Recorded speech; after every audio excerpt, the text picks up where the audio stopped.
الإيدج ماسكينج في الخامات تكنيك مستعمل لإضافة واقعية أكتر للأوبجكتات في المشهد والإضافة تفاصيل أكتر في خاماتك، وبيساعدك لو عايز تحكي قصة معينة من خلال التكشر سواء على موديل لعبة أو موديل لبيئة أو أيا كان.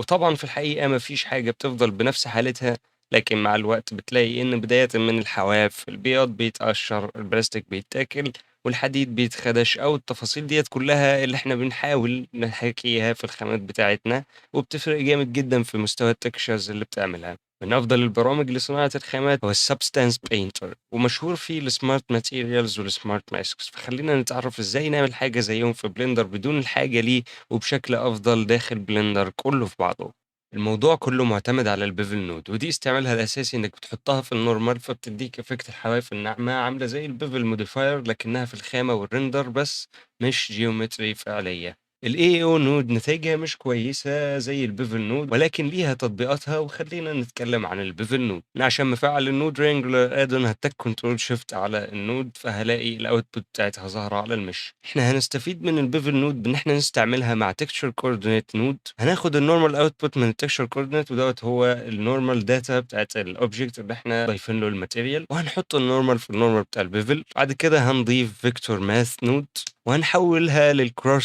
product، وهندخّل الnormal في الفيكتور الأول والnormal بتاع الtexture coordinate في الفيكتور التاني، فهتلاقي إن الحواف بدأت تتشكل نوعًا ما معانا. الcross product دوّة ببساطة بيدّيك المتجه العمودي على المتجهين الداخلين فيه، فبيطلّع لنا الناتج دوّة. بعد كده هانسخ الvector math دي بshift D وارميها هنا واحوّلها لlength، والlength دوّة عبارة عن طول المتجه، أو هي معادلة فيثاغورس جذر x تربيع زائد y تربيع زائد z تربيع، وده بيدّيك قيمة تقدر تستعملها كfactor في mix shader أو color. ممكن نتحكم في حجم الماسك من الradius، وممكن نضيف map range node عشان نتحكم في قوة الماسك والcontrast بتاع الأبيض والأسود. وطبعًا تطبيق بسيط لكده إن أنا هاحط mix color وهيبقى عندي لونين مختلفين، هاحطها في الfactor وهيبقى عندي اللون الأحمر واللون الأصفر مثلًا. هتلاقي إن هم ظاهرين عندنا، ولو أنا عايز أتحكم في الcontrast ممكن أستعمل color ramp أو map range طبعًا زي ما عملنا من شوية، وهتلاقي إن أنا ممكن أتحكم في الcontrast بتاع الماسك من إن أنا أحرّك الأبيض أو الأسود، أقرّبهم على بعض أو أعمل لهم invert لو أنا جِبت الأسود مكان الأبيض وهكذا. والموضوع ليه تطبيقات كتيرة جدًا ممكن نستعملها في الخامات.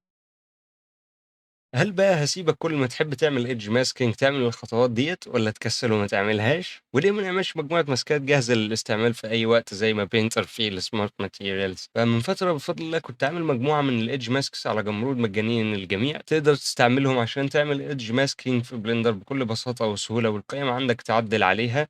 وفي مجموعة ماسكات زي ما أنت شايف عشان يبقى في خيارات فنية كتير. عندك الأساسي clean edges دوّة، هتلاقي الحواف الأساسية طبعًا ممكن تتحكم في الradius، ممكن تتحكم في الcontrast لو أنت مش عاجبك حدة الألوان أو حدة البياض، وطبعًا ما فيش مانع إن أنت تقدر تتحكم بcolor ramp أو تقدر تتحكم بmap range node مع الماسكات ديّة.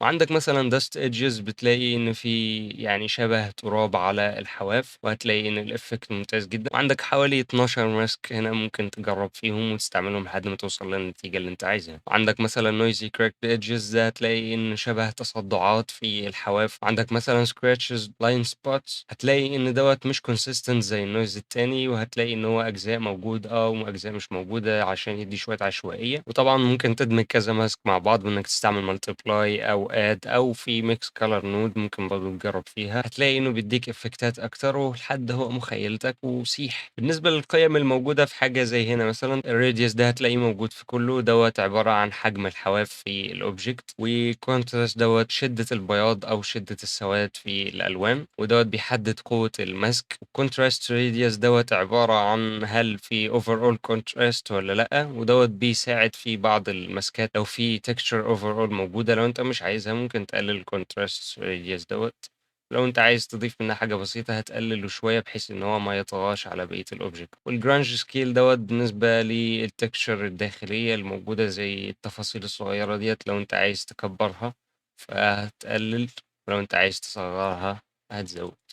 بالنسبة للgrunge scale دوّة بالنسبة لتفاصيل الnoise الداخلية، ده لو أنت عايز تكبّر طبعًا هتقلل، ولو أنت عايز تصغّر التفاصيل هتزوّد منه. بالنسبة للspots هتلاقي كمية النقط المنتشرة على الobject كلّه بتتغيّر معاك. وبالنسبة للnoise أنت عايز noise قد إيه في الobject، بس كده ومعاك 12 ماسك تقدر تستعملهم عشان تعمل edge masking لأي object وتحسّن الخامات بتاعتك وتخلّي الtextures بتاعتك شكلها أفضل. ويا ريت تبعت لي على تويتر لو استعملتهم في حاجة تورّيها لنا، أو شارك معانا تطبيقاتك باستعمال الedge masks، وبلاش تتفرّج على الفيديو وخلاص كده لازم تطبّق عشان تتعلم، والّا إيه رأيك؟ بالنسبة للEV فNoodle Bevel مش بتشتغل فيه، وبالنسبة للCavity ومجموعة الEV edge masks ديّة فكانوا تجربة شبه فاشلة، لإن ليها شروط معيّنة ومش دايمًا شغّالة مع كل حاجة، فخلّيك في cycles أفضل لحد ما إن شاء الله يدعموا Noodle Bevel في EV. طبعًا شكر لإيرين من قناة إيرنديل هو اللي عرف التكنيك بتاع الBevel Node دوّة منّه. ما تنساش تشترك في القناة وتقول لنا رأيك في الكومنتات واقتراحات لفيديوهات تانية، والسلام عليكم ورحمة الله وبركاته.